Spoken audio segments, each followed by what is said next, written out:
F of x दिया हुआ है 3x माइनस 5। अब ये देखें ये पोलिनोमियल फंक्शन है, बल्कि फर्स्ट डिग्री का पोलिनोमियल है। तो ये जो लीनियर फंक्शन होते हैं इसकी डोमेन भी सारे के सारे रियल नंबर्स होती हैं, इसकी रेंज भी सारे के सारे रियल नंबर्स होती हैं। इसमें देखें ना तो स्क्वायर रूट है, ना ही कहीं इसमें फ्रैक्शन में डिनोमिनेटर है, कहीं फ्रैक्शन है जहाँ पे नीचे x हो। तो इसका मतलब यह है कि इसकी डोमेन भी सारे के सारे रियल नंबर्स हैं और रेंज भी सारे के सारे रियल नंबर हैं। इसके साथ के मैंने काफ़ी डिटेल में जो है पहले एक क्वेश्चन कर दिया हुआ है इससे पहली वाली वीडियो में। So domain of F of x is all real number, also range of F of x is all real numbers. ठीक है, यहाँ से अगर इसको y भी लें तो ये y as a function of x है, x as a function of जब y लिखे तो हर वैल्यू के लिए एक जो है x मौजूद है। यही अभी हम ऑन टू वाले में प्रूव भी करेंगे। ये सारे के सारे रियल नंबर जो है वो आ रहे हैं, यहाँ पे कहीं भी अनडिफाइंड वैल्यू नहीं आती। अच्छा, इसके बाद हम चलते हैं फर्स्ट पार्ट की तरफ कि फंक्शन क्या ऑन टू है फॉर 1 to 1 फंक्शन। पहले चेक करते हैं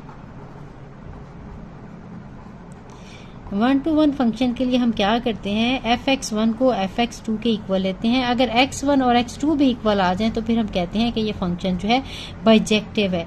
इसलिए late fx1 is equal to fx2। fx1 क्या है, इसी फंक्शन में x की जगह पे x1 लगा देंगे तो fx बन जाएगा 3x1 माइनस 5 और ये 3x2 माइनस 5। इसमें x को रिप्लेस करना है x2 के साथ। अब ये 5 दूसरी साइड पे जाएगा, ये 5 के साथ कट जाएगा। 3x1 is equal to 3x2, 3 के साथ डिवाइड कर देंगे तो x1 is equal to x2। अब इसका मतलब ये है कि गिवन फंक्शन या f of x is 1 to 1। ठीक है, दोनों हमने fx1 और fx2 इक्वल करके अगर हमारे पास x1 x2 के इक्वल आ जाए तो इससे ये प्रूव हो जाता है कि फंक्शन जो है वो 1 to 1 फंक्शन है। अब हमने प्रूव करना है कि ये जो फंक्शन है ये ऑन टू फंक्शन है। फॉर ऑन टू फंक्शन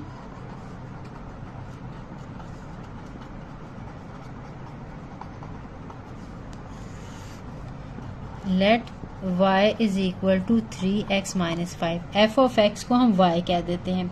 जैसे ये y as a function of x है, अब हम x as a function of y लिखेंगे तो यहाँ से y प्लस 5 आ जाएगा इक्वल टू 3x और x आ जाएगा y प्लस 5 ओवर 3, या कह सकते हैं x is equal to y plus 5 over 3। इसका मतलब है y की